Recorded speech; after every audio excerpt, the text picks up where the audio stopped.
Welcome to Sense of Style. I'm Stuart. 8 fragrances for CEOs and presidents. And while this may seem like a kind of a silly title, I am not kidding when I say that I really think Decent Fragrance Reviewer could really help these guys. The thing about these guys is they're very intense. They tend to be very hyper-masculine, dominant type personalities, and they are always looking for an edge. And the perfect sort of subliminal under the radar edge would be wearing a fragrance for the right situation at the right time, especially if they're looking to be hyper masculine and maybe dominate people, which they do. And while I don't work in this field, my father was not a president or a CEO, but he was very high up in a Canadian bank, and I was exposed to a ton of these people growing up, and I know how they think, and one of them is wearing fragrances is feminine. Now that might have changed now, but wearing the right fragrance at the right time really can give you an edge.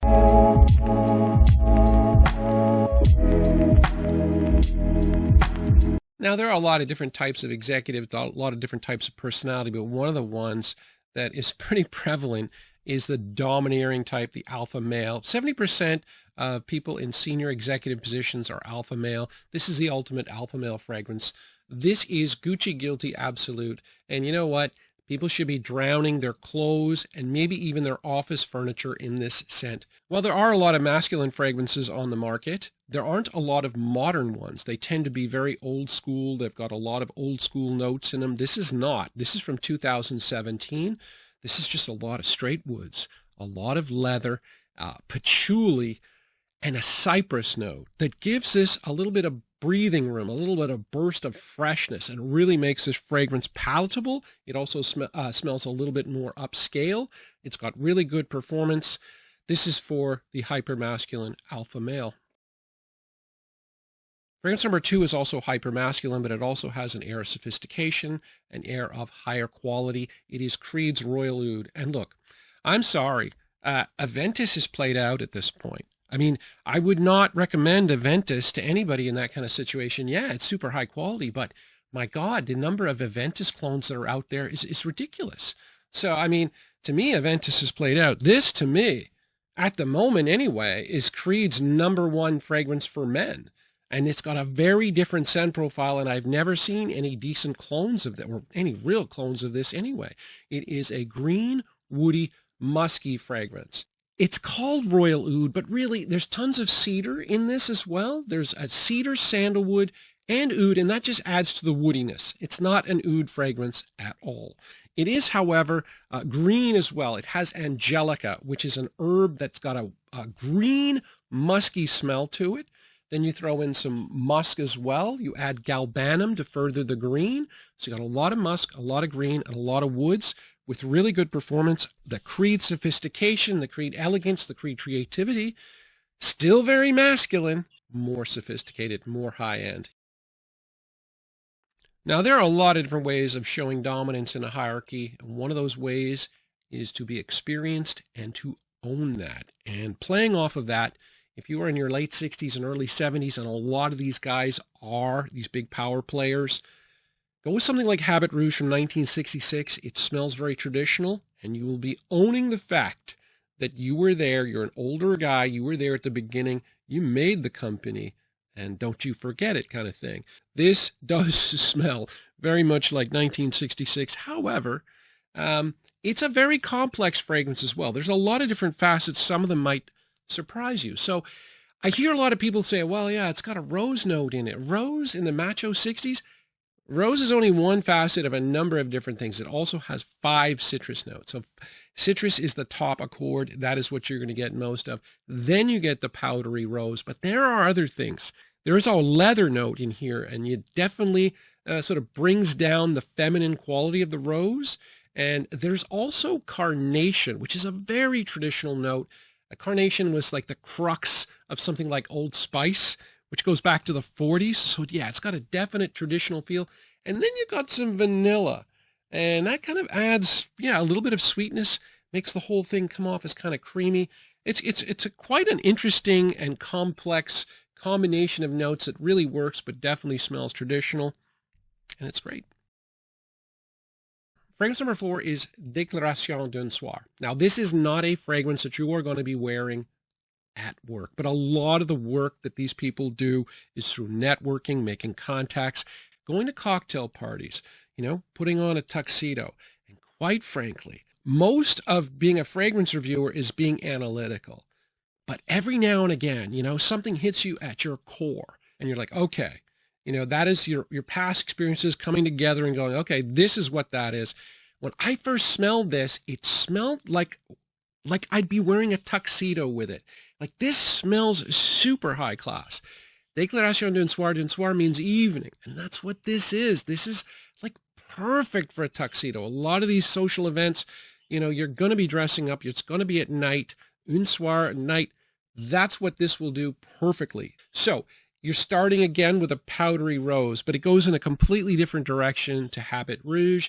This is a lot of rose and a lot of dark spices. So you've got caraway seeds, you've got spicy cardamom and black pepper. And you have a combination of the heaviness of the rose and the freshness of the spices. They work together. And the spices, they kind of sparkle. They add a little bit of sparkle to it.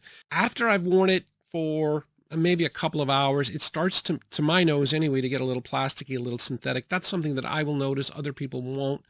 But then that is a reminder, after all, that this was originally a $40 fragrance. It's now more like $140.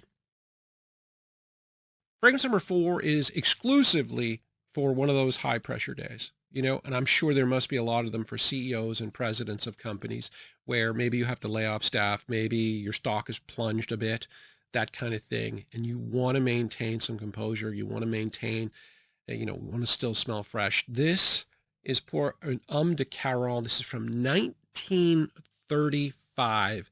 And this smells like musky lavender soap.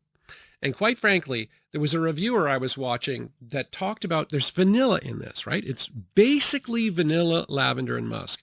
A reviewer I was talking about talked about, the sweetness of the vanilla. And immediately I unsubscribed. I'm sorry, but I don't want to listen to people that really don't know what they're talking about. The vanilla here has nothing to do with a traditional vanilla. The vanilla and the musk work together to give the lavender soap a little bit of sweetness, a little bit of creaminess. It makes it smell like soap. Even though you'll see vanilla in the note here, this is nothing to do with vanilla. This smells like lavender soap. And on a stressful day, that's what you want to smell like. You want to smell clean. You want to smell clean. And, this is a fragrance that's actually, I paid $40 for this. This is another one. And let's go back to 1935. It's hard to get now. The prices of this have also gone up. The price of this will come down. I don't know about the other fragrances, but the price of this will come down. It's just not in production right now. This, you don't want to pay more than like $50 ever for this, because it is quite inexpensive. But it's, even though it's got like a little bit of a synthetic smell, it is quite long lasting. It really does smell like it's like soap, and it really has a specific use, I think, for anybody in their fragrance collection, because we all have stressful days. Fragrance number 6, this is Maison Margiela's Jazz Club, and again, this is a networking fragrance. This is a fragrance to wear when you're going out for drinks after work. This is a fragrance you might want to wear on a cool day at a golf course. It's got vanilla. You don't want it to be too warm, but this is not the heavy vanilla that you're going to get with something like By the Fireplace or some of their other vanilla-based fragrances. This is a lighter vanilla. What you get here is a lot more of the spiciness of the tobacco, and you do get that cigar tobacco, not a cigarette tobacco. They use styrax, which is a balsamic note. They use that and pink pepper and tobacco to kind of give it a darker sort of tobacco feel.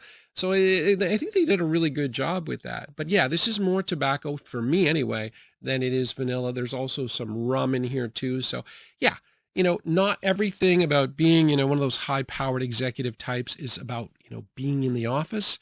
This one would be great for drinks.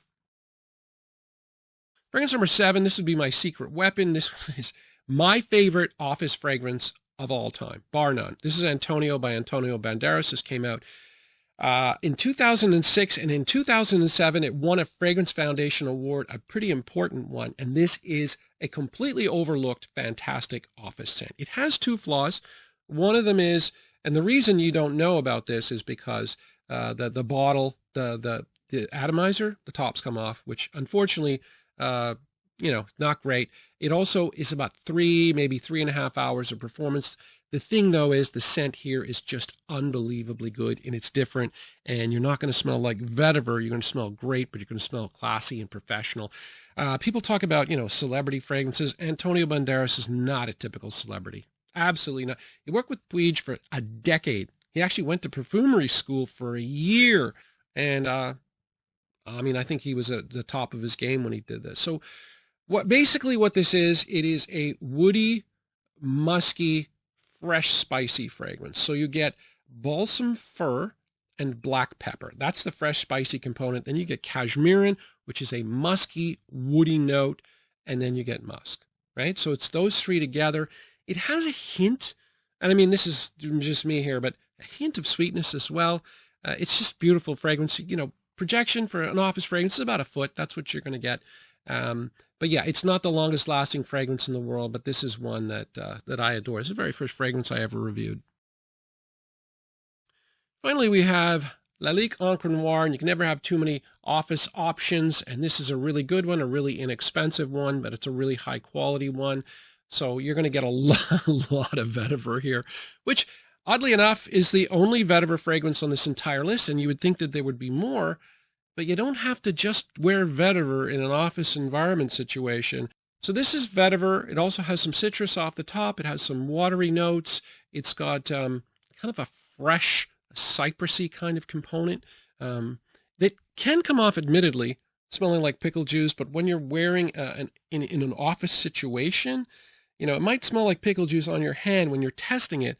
But in an office situation, it's going to come off as clean and fresh, minimalistic, and it's got really good performance, a really good price, and yeah, vetiver always works in situations like this. But anyway, yeah. Okay, so there you have it, kind of the day in the life of a CEO kind of thing, and the kind of fragrances that I would recommend for different situations. Of course, there are more.